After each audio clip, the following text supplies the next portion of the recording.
মেয়েকে ধরে কান্নায় ভেঙে পড়ে রূপা। হ্যাঁ বন্ধুরা, এমনটাই দেখতে পাবে। বিস্তারিত জানতে ভিডিওটিতে লাইক দিয়ে চ্যানেলটি সাবস্ক্রাইব করে দেখতে থাকো। গল্পের শুরুতে দেখা যাবে এদিকে পরমার সাথে রাগ করায় বারবার করে তখন আদিত্যকে পরমা নানান কথা বলতে থাকে আর বলতে থাকে যে হ্যাঁ আমারই দোষ, সবকিছু আমিই ভুল করেছি তাই না?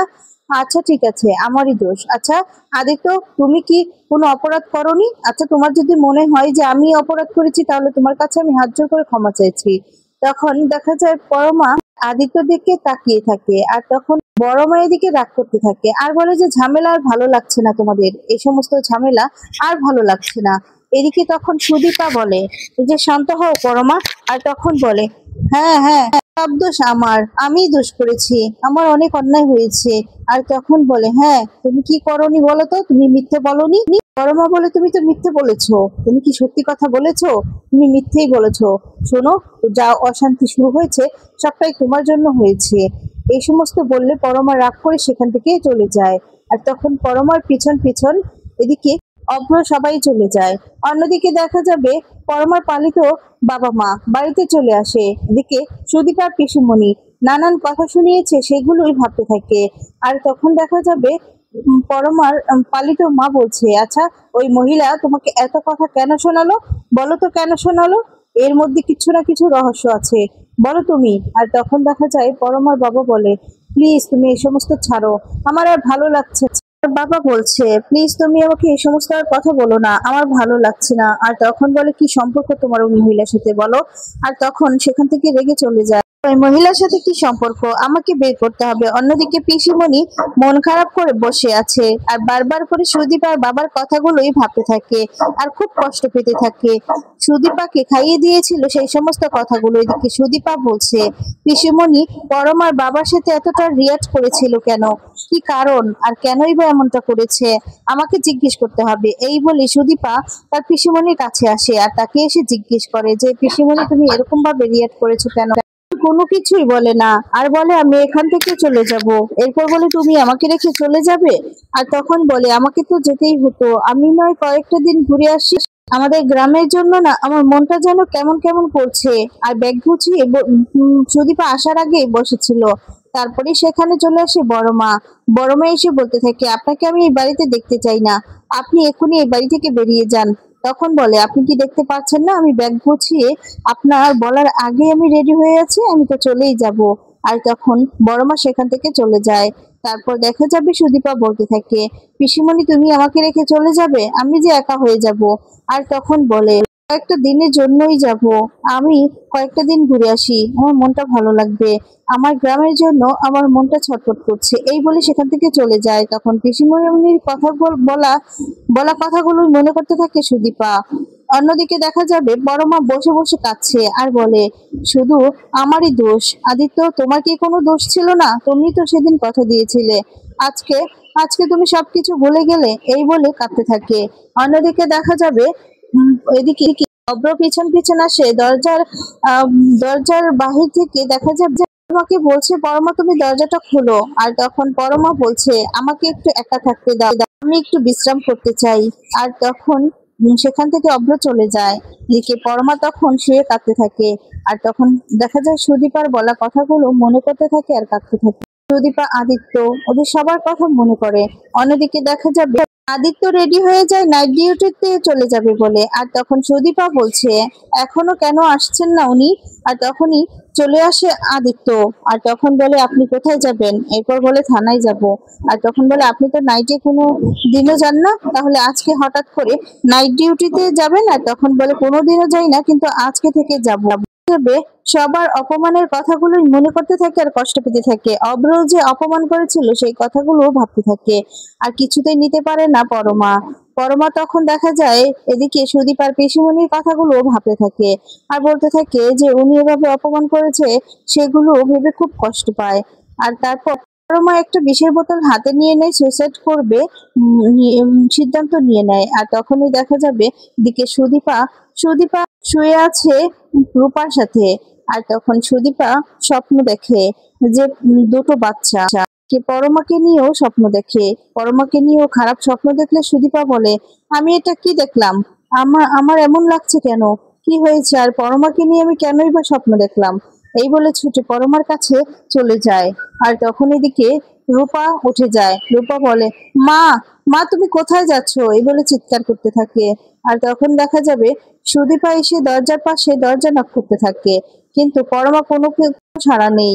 আর তারপর দেখা যাবে এখানে অব্রর মা চলে আসে। অব্রর মা এসে বলে, কি হলো, আড়ি পাচ্ছ বুঝি?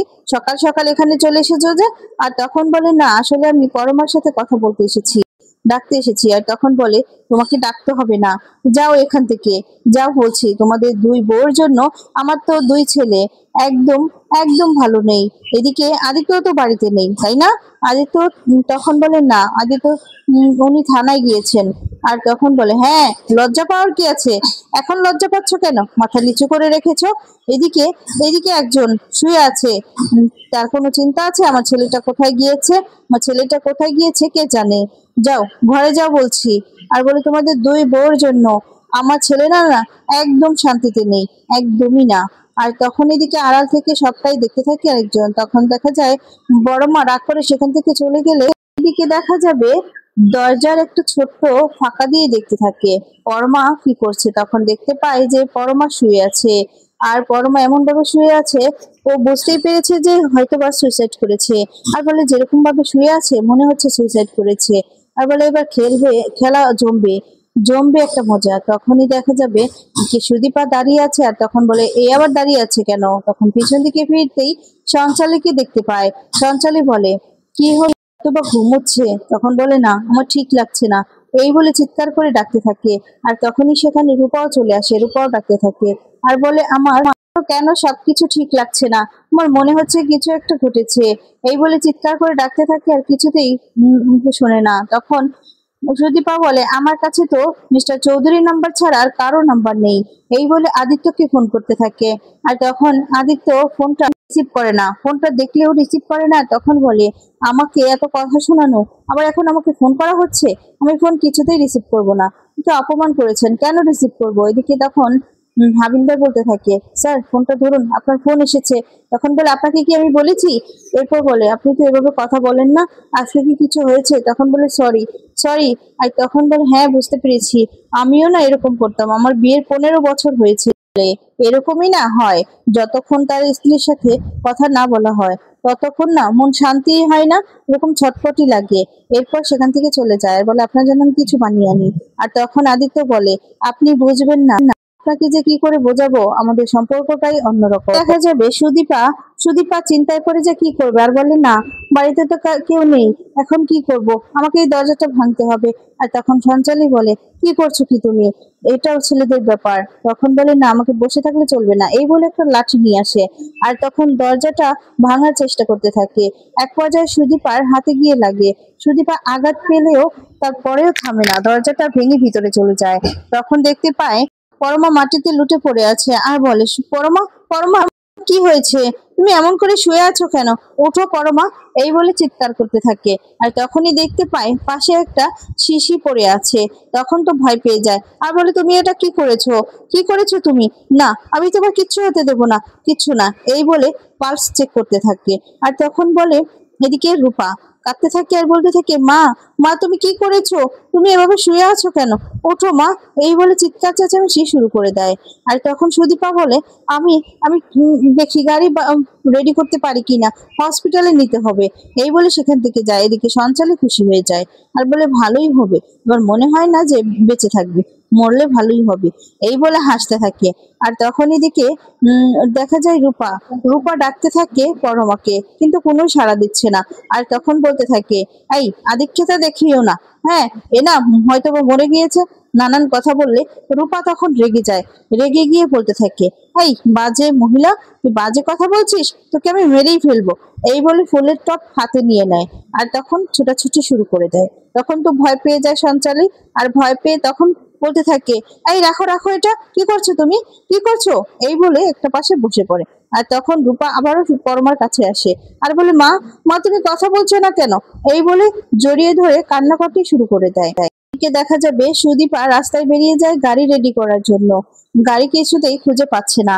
আর অন্যদিকে দেখা যায় সুদীপার প্রফেসর ফুল ছিঁড়তে থাকে, মানে গোলাপের পাতা ছিঁড়তে থাকে আর বলতে থাকে, সুদীপা কি তাহলে আসবে না, আসবে কি আসবে না, একটা করে ফেলে আর বলতে থাকে আসবে কি আসবে না, এই বলে চিন্তা করতে থাকে। আর তখনই বলে না, মনে হচ্ছে না আসবে, এই বলে গাড়িতে গিয়ে বসে। আর তখনই দেখতে পায় সুদীপা আসছে, তখন তো খুব খুশি হয়ে যায় আর গাড়িটা থেকে নেমে যায়। আবার নেমে গিয়ে তখন দাঁড়ায় আর দেখতে পায় যে সুদীপা কি করছে। তখনই এদিকে সুদীপা একটা গাড়ি দেখতে পেয়ে গাড়িটাকে দাঁড় করতে পারে না, সেখান থেকে চলে যায়। আর তখনই এদিকে প্রফেসর বলছে, তুমি তুমি কি করছো আর কিসের জন্য গাড়ি খুঁজছো? তখন বলে, বিপদে, আমাদের বাড়িতে একটা দুর্ঘটনা ঘটেছে, তার জন্য গাড়ি লাগবে। আর তখন বলে, আমি কি হেল্প করতে পারি? তখন বলে, আপনি হেল্প করবেন স্যার, তাহলে ভালো হয়। এই বলে খুশি হয়ে যায়। স্যারকে সাথে করে নিয়ে পরবর্তী পর্বে দেখতে পাওয়া হসপিটালে নিয়ে যায় দীপা। এদিকে নিজের মেয়ের জন্য কান্নায় ভেঙে পড়ে। তো বন্ধুরা, আজকের আপডেটটি তোমাদের কেমন লেগেছে কমেন্টস করে জানিয়ে